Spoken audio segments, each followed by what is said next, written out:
will be the focal point of today. So super excited to talk about that.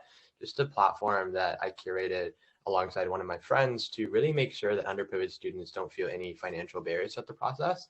And then also we wanted to tap into this idea of social fit. Hey guys, welcome to the Up Next podcast, where we are interviewing teen entrepreneurs that are making it big time in the startup world. We are asking the questions we know you want to hear. Up Next is an app made for teens where anyone can join or build a real life startup. Our guest today is Zayn Patel. He's a 17-year-old entrepreneur based in Seattle, Washington, in the United States. Really appreciate the opportunity to be here, and huge shouts to Up Next. What you guys are doing in terms of education is super exciting, and definitely excited to continue following you guys. But yeah, just quick TLDR on me. Zayn Patel, 17 years old, currently residing in Seattle, Washington. As they mentioned earlier, I do have a couple companies. UConnect will be the focal point of today, so super excited to talk about that. Just a platform that I curated alongside one of my friends to really make sure that underprivileged students don't feel any financial barriers at the process. And then also we wanted to tap into this idea of social fit. So I know a lot of people that just take a look at US News or Niche, whatever type of just ranking system there is out there. And we wanted to make it more about you and customize the process so you could figure out which school was best for you based on traits like organizations that were going to be there, the types of people that were going to be there, more relationship based, as opposed to just, okay, they're ranked number 1 over number 5, so I'm going to pick the number 1 school. And that was really the entire premise of UConnect, and patented algorithm. Working through that part, also work with some CEOs in the industry, but I'm sure that we'll get to that later. And then yeah, podcast help, everything. But yeah, looking forward to it. How did you find yourself creating such a business? What sparked the idea? So for UConnect specifically, it was really about seeking understanding around social entrepreneurship. So I knew that I wanted to help people, and I knew that I wanted to just curate some sort of social impact, but I didn't know what the best route was to go about that. Because you can volunteer, you can join other organizations, but I wanted to make sure that my impact was maximized and it wasn't just, third parties, so to speak, within another organization. And so by understanding social entrepreneurship, by going through different courses, and then also understanding just the baseline on YouTube, I had a better understanding. And then I was able to go and take an idea from my existing thought journal and say, okay, let's go make this happen, and let's take this to the market and just transfer it from the idea. And so that was really the focal point there, was understanding what social entrepreneurship entailed, and then how I could get into it and make sure that I was creating a company that was sustainable, and not just a company that was in there for 2-3 months and then was out of the market. Who do you consider your first mentor? What did they help you go through? So for UConnect, this was actually probably the coolest mentorship opportunity that I've ever received. So huge on cold outreach, and I absolutely love meeting new people. And so there were a couple people within the education industry that I wanted to really connect with. And one of them was named Preston Silverman. It's a new individual. I never connected with him before, but he was the CEO of a platform called Raise Me, which had made huge strides in the education industry. They'd raised over $9 billion for students. So they were absolutely just a legitimate company. And when I reached out to him, didn't know what the response was going to be like. And he responded back with his calendar. He said, hey, just book a time with me here. And throughout that time, I think we've talked about four times. He's on my monthly newsletter. So we have developed a great relationship. But specifically with UConnect, he really helped me understand the industry as a whole. Not only the industry of being in the nonprofit sector, but then also understanding the different types of things you can do to enhance education and the overall experience for students. So we're a website-based platform right now, and there were specific things that we needed to iterate and change on our website to make sure that it was landing with more people. And he walked us through that process, letting us know, okay, maybe you should change this button, or maybe you should add this feature. That way we could just be a lot more concentrated on consumer needs and making sure that we delivered the product that they wanted. And then he also helped us develop a more holistic solution. So he had gone through the industry. He actually sold his company at that time to an even bigger company. And so he knew the types of things that it took to curate something that would actually help students. And so what we had was successful for, I think, about 40 to 50% of students, but it wasn't successful for the 100% rate that we wanted. And so it was how do we adapt? How do we alter what we're doing? So as opposed to just offering scholarships, what types of things can we do to provide a step-by-step process to show you how to apply for scholarships? Because some people, some parents, some students don't even know what a scholarship is or how to apply. And so it was how do we think about the entire process for them so they have to do no work except hit the submit button. Right. And then I would say the last thing is just understanding the types of things that it takes to go to market. So we were still in the validation phase, attempting to understand, okay, whether or not this would be a viable option for business. But for him, that was more of that, okay, let's send him our feedback, or let's send him what our current step is right now.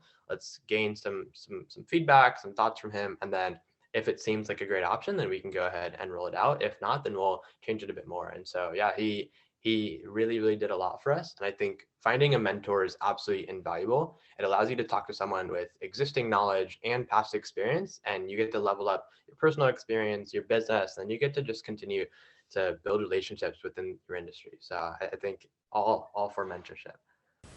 How much time did it take for you to build the product that you launched? Actually, just take a quick step back to go back to my first company, which was started about 3 months before UConnect was.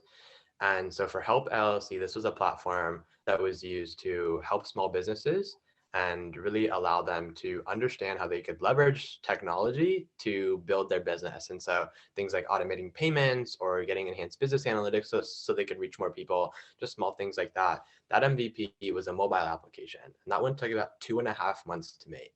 So that was a very extensive process. Worked with a couple of developers, and that was just extremely mentally taxing, I think. But then for UConnect, our first MVP was a website, and that took 2.5 weeks. So it was a totally different story. We had a great team of developers at UConnect as well that were working around the clock to make sure that we had some minimum viable product actually put out and then start gaining validation on. So it was very, very interesting. I think what I learned throughout that process, but it's just so variable for all companies. And I actually think that there are just a couple of features that make an initial product launch. So I'd say the first thing is you really need to understand what success looks like for that product launch, because it's not going to be perfect, but what's a high standard benchmark that you can reach? And then also understand what you're hoping to get out. So I'm huge on intentions, and we'll get into that later on, but I think just really understanding the types of things that make a good product launch for you and your company is important, because then you're not going to be disappointed by any results, since you have already game planned, yeah, we're expecting X amount of feedback or we're expecting X result. Then you don't have to worry and just get stressed over the entire process. I would say second thing is really understanding what the potential timeline is. So the faster you release a product, the faster you can iterate, gain feedback from your beta users, and the release will be variable, but I think it's really good to find some sort of niche area to then just go ahead and get that feedback. So don't be too ambitious, but also don't keep it so prolonged that you're never, getting the app out, just because time isn't a ubiquitous resource, right? So be very, very intentional about when you set that date and make sure that everybody across the company really agrees on it. And then I would say last thing is just to ask potential users before the beta. So feedback and validation are two keys that so many business owners and entrepreneurs I think forget, but it's really important to just go ahead and talk to them. So ask for a lot of feedback, and they're going to help you because these people want to be bought into your mission as well. How much money was needed to build your first version?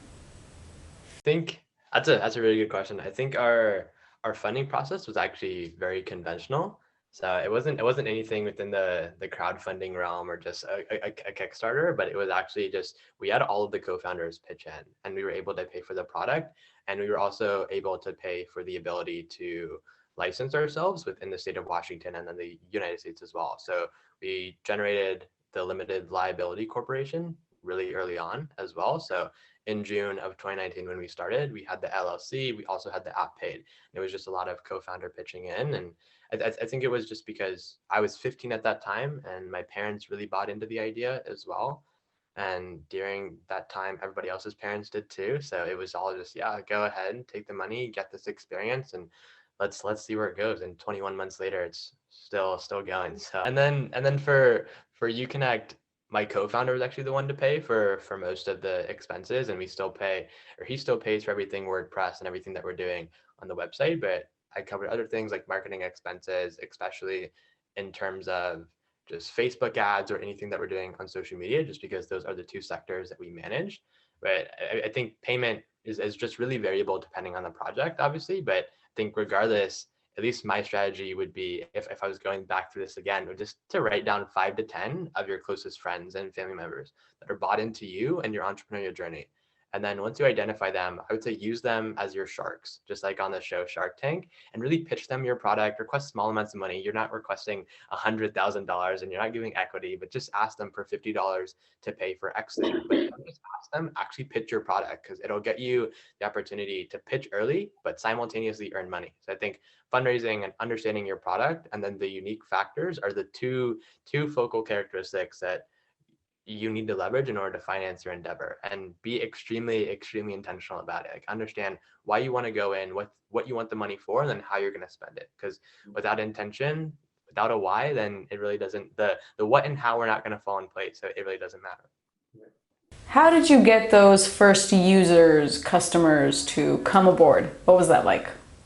Yeah, so for Help LLC specifically, we already had a business plan and we had an identified target market. So we had our 30-page plan in terms of everything that we were doing, and we had about 30 pages in there just segmenting all of our markets. So it was actually fairly easy to go ahead and just begin leveraging different social platforms that we were on, and then attending the places we were going, and attending the places that they were going to be as well. So I guess we knew our market was primarily going to be on Facebook. So we started posting content there. And then we also knew that most of our customers were avid grocery shoppers or service requesters, since we were a service-based app. So things like landscaping and photography.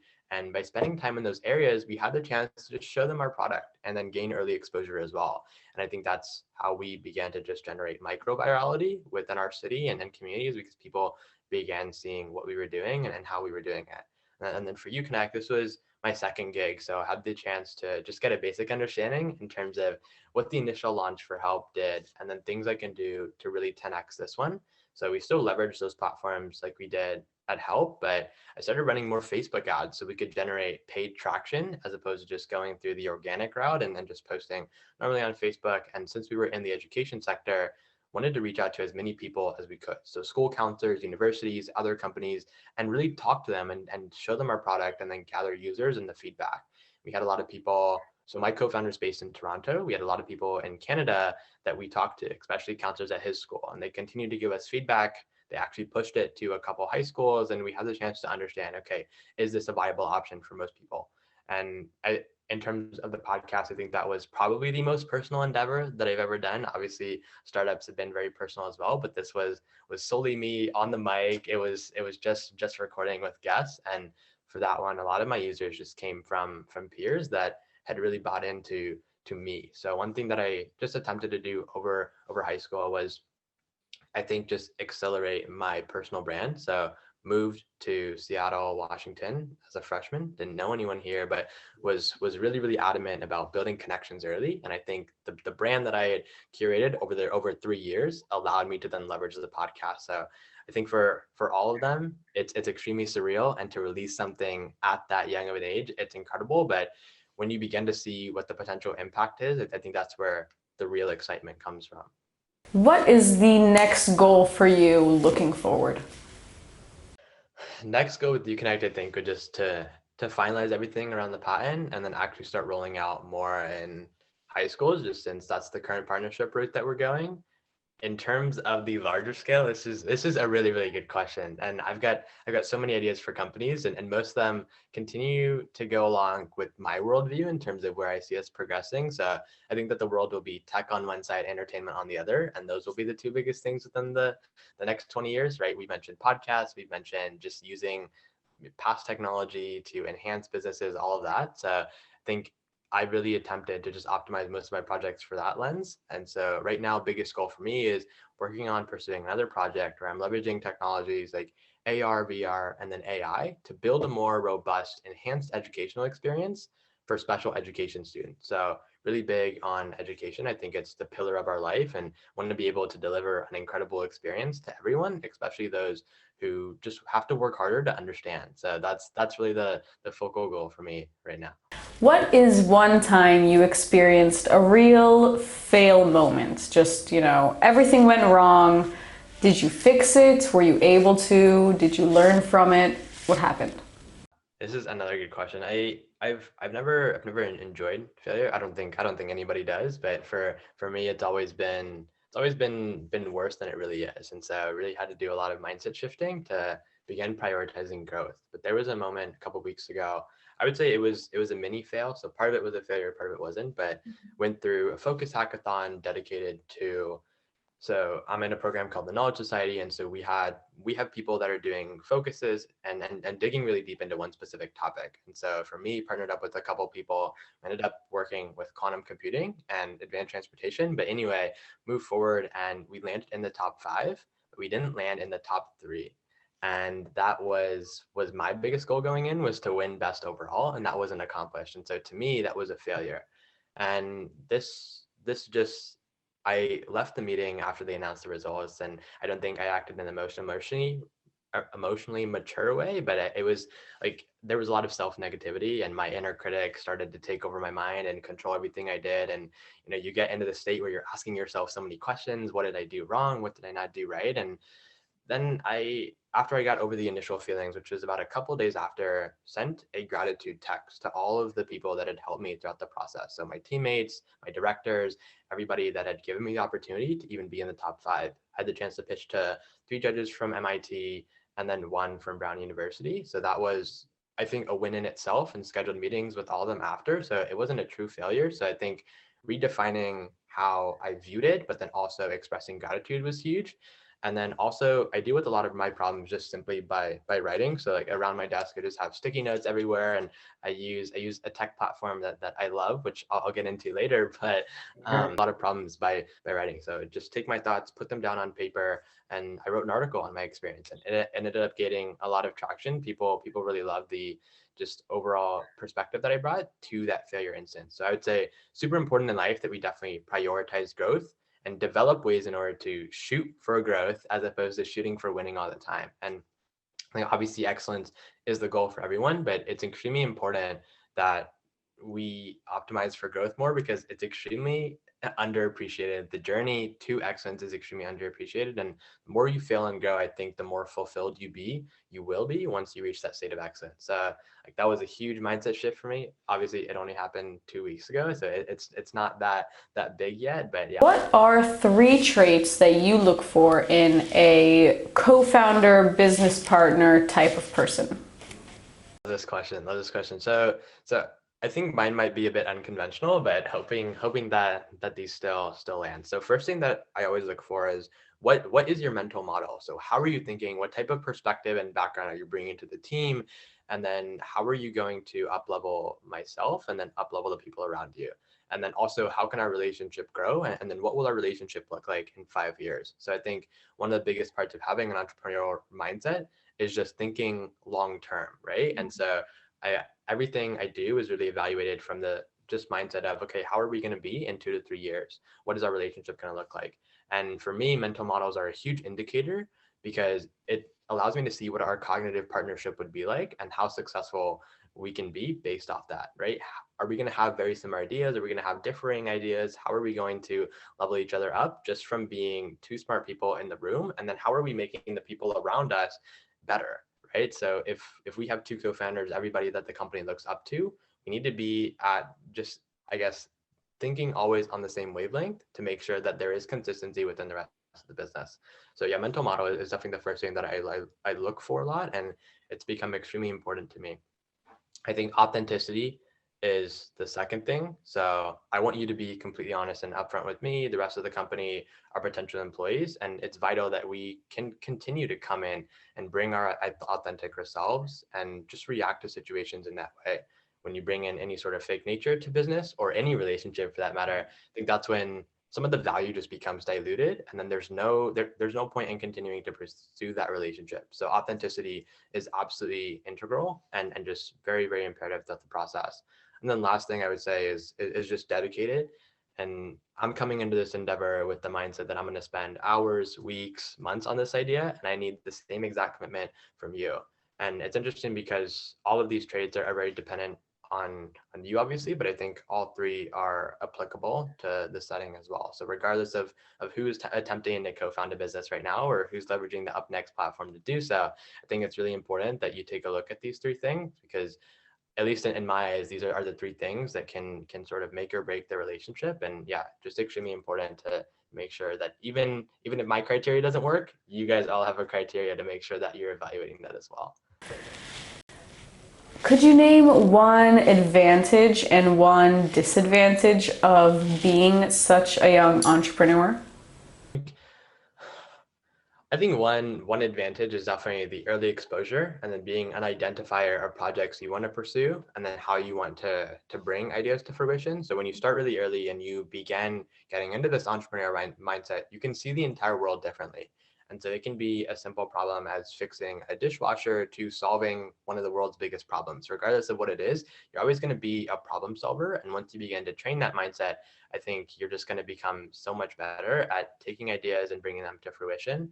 And it also gives you just more experience with product awareness and understanding the strengths of you as a person. So you get to understand what types of products are in the market, what types of things are continuing to emerge.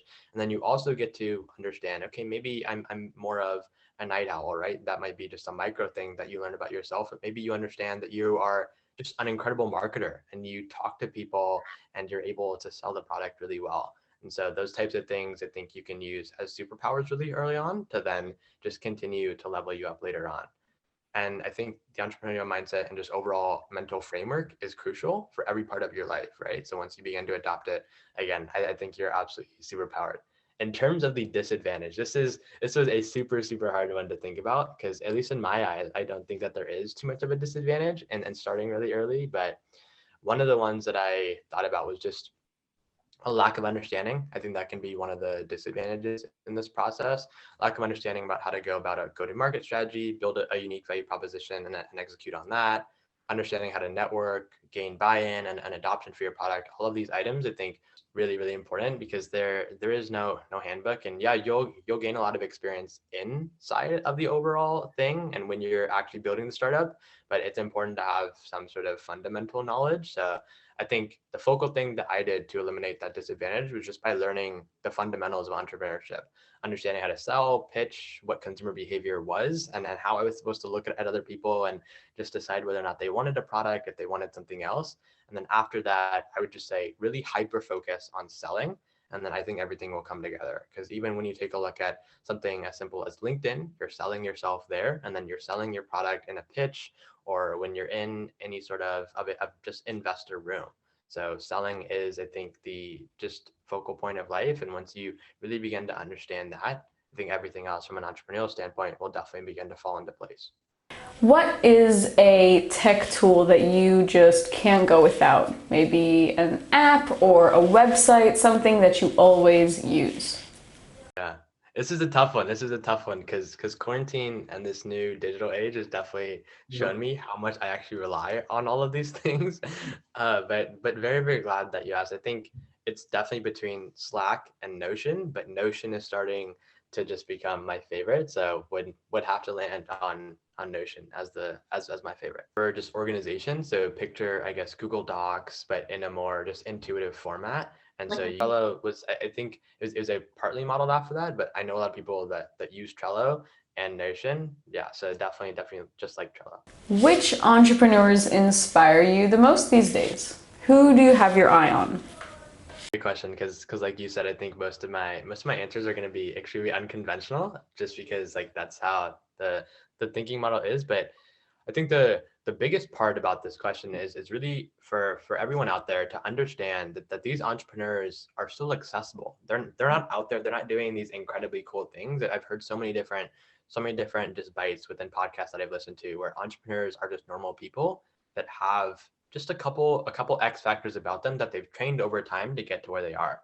And so for me, I take a look at every entrepreneur out there. I like to just identify specific things that I can take away from them and then input it into my life. And I'll get into why that's important later on. But for example, I don't know if you guys know who Casey Neistat is, but I love all of his YouTube videos and I followed his company for a while. And just what I took away from him was how much of a hustler he was. He was always so dedicated to chasing after things he wanted. And then that inspired me to do the same. So especially with Preston Silverman, I wanted to network with him. I wanted him as my mentor. And I wasn't complacent with just finding someone else. So I went out and I made sure that I hustled the connection and opportunity to talk to Preston. And now, just a couple of months later, we're still in contact and we're still working together. And so that's definitely one example. And then Ray Dalio, who's the co-founder of one of the largest hedge fund networks. Okay, you guys are shaking your heads. Love that. Bridgewater Associates. His entire just life model is heavily based on pattern recognition and understanding basic events in life, and then how history repeats itself as well. So I've started doing these just robust daily retrospectives and reflections to allow me to evaluate how my day was, what I can improve upon, and how I can be better tomorrow. So I've also gone through and just organized in Notion, just a couple of things that like allow me to recognize patterns. Like, okay, this was good. Or when I went outside after I had a call for 30 minutes, I felt better. And so when I notice these things, I can then optimize my schedule a bit more. And I can say, okay, let's add 30 minutes of exercise before this important call because I know I'm going to feel better. It happened in the past. And so that's one of my takeaways from Ray. And then last one I'll say is Michael Jordan, who's an entrepreneur in his own regard. And and with his brand, I think there was one consistent thing that I saw from him, and it was just continue to have a drive and then also make the people around you better. I think Michael Jordan went about it in a bit of a very unorthodox sense, and he was, I don't know if you guys have watched his documentary, The Last Dance, but there were a lot of people that were very, I think, just hard on him for everything that he did, but it's very important that regardless of which organization you join or whichever conversation you're in, you are elevating the people around yourself and then outside of those situations as well. So for me, I'm just driven to accomplish my life mission, and that's where I get the drive from in terms of Michael Jordan, but then absolutely nothing can stop me from accomplishing it. So just like Mike, nothing was stopping him from getting 6 championships. And so nothing is going to stop me from taking these companies to just a unicorn level and being able to impact people. And so, yeah, probably not the most conventional list, but which trait of yours do you feel is your weakest and you need to outsource it somehow with a coworker or maybe a tech platform? I'm not too big on the development side, so I understand a lot about user experience, user interface, and user flow, just because I've studied a lot of that and I've gone through hundreds of mobile applications and softwares to really understand their strategy and then use that as a case study when it comes to the coding. But it's always imperative that I have a technical co-founder or a great team of developers alongside me. And I'm attempting to learn coding, but that's definitely not where my strong suit is right now. So yeah, I think coding, just developing would be the main thing. But for me, like the biggest part about the weakness is really being able to just admit it and be very transparent about lacking points, because then it allows me to be more intentional and active about the people that I want to bring in. So if I know that I'm not a good developer, I'm going to go out and, like you had alluded to, I'm going to go outsource this task because I can't do it, then my business can't run. If my business can't run, then I'm not an entrepreneur and I'm not accomplishing that impact mission. So yeah. What single piece of advice do you have to give to those who are listening and looking to be in your place? Hey, this one's great because I think that you actually just mentioned a bit of it. So I've talked a lot about intentions and defining success and reflections, but the one thing that keeps this going, and just I think the one thing that all teens really need to understand, is self-awareness. So really being in tune with yourself. And it's not as simple as taking a personality test and thinking, oh, I'm an ENF, J, for example, right? That doesn't give you an insight to you, but you need to document your activities, how you work best, when you work best, and then create a life that's very, very personalized for you. We talked about tech tools, right? We have Google Calendar now, we have Notion, Trello, so many different things. So leverage these tools to make your life better. I brought up a sticky note earlier, but I always have some sort of just notepad around me. Like whenever I'm with myself and I write my things down. It's my little thought journal, and it's yellow, just like a light bulb, very, very intentional. Again, you want to make any sort of impact on the world, you have to first impact and know yourself. And then once you're able to do that, I think that's where you can become in tune with everything else that's out of just your own context. And then that's when, again, you're just absolutely superpowered. How important do you feel it is for young entrepreneurs to think about social change when creating a business? Yeah. I think it's extremely important now, just in terms of the age that we're living in, where it seems like technology continues to evolve, but so do the amount of problems that we have. And so it can be as simple a problem as just efficiency, or it can be something like world hunger, climate change, anything in that realm. And so one of the biggest things that I know TKS preaches and that I've begun to preach is we have so many smart people that just aren't solving real problems. There have been so many different inventions like Uber for cats and how you take a cat out for a walk, but nobody's attempting to solve things like climate change or world hunger. And so whenever you're thinking about a business, I think it's always important when you're laying out that plan to really understand what type of micro or macro impact can this product have? Can it solve a problem in this community, or can it solve a problem worldwide? And whenever you go through that mini framework, I think you're just going to begin to understand how everything transpires, how everything comes together, and how you can make sure that social change is the focal point of your organization. Because social enterprises, social impact businesses are the next big thing. And I really encourage all of you guys just to hop on the bandwagon and do something that's going to help others and level them up as well. If you could have any superpower in the world, what would you pick? This is a good question. I think I would love to be able to just have the power to stay awake without having to fall asleep. I think that's just it's super underrated in today's world, but I think there's so much opportunity, so much that I want to get done, and I'm sure you guys want to get done as well. And there's just seems like there's never enough time to do so. So I think just being able to be awake 24/7, or somehow, like you said earlier, just find a way to allow Elon Musk to, as opposed to working on Mars, let's try to maximize how many hours we have in the day right now. Let's bring in 30-hour days. So Zane, it was really nice getting to know you, and you have so many special original opinions. The way you look at the world, I think, is really, really cool, and just I can't wait to see how everything goes and what you do next. And I hope we can have another talk soon. Oh, sure. Likewise. Thank you guys so much. Amazing questions. I was always on my toes throughout this, and just huge thanks to the co-founder and CEO of Up Next for inviting me to be a part of the podcast.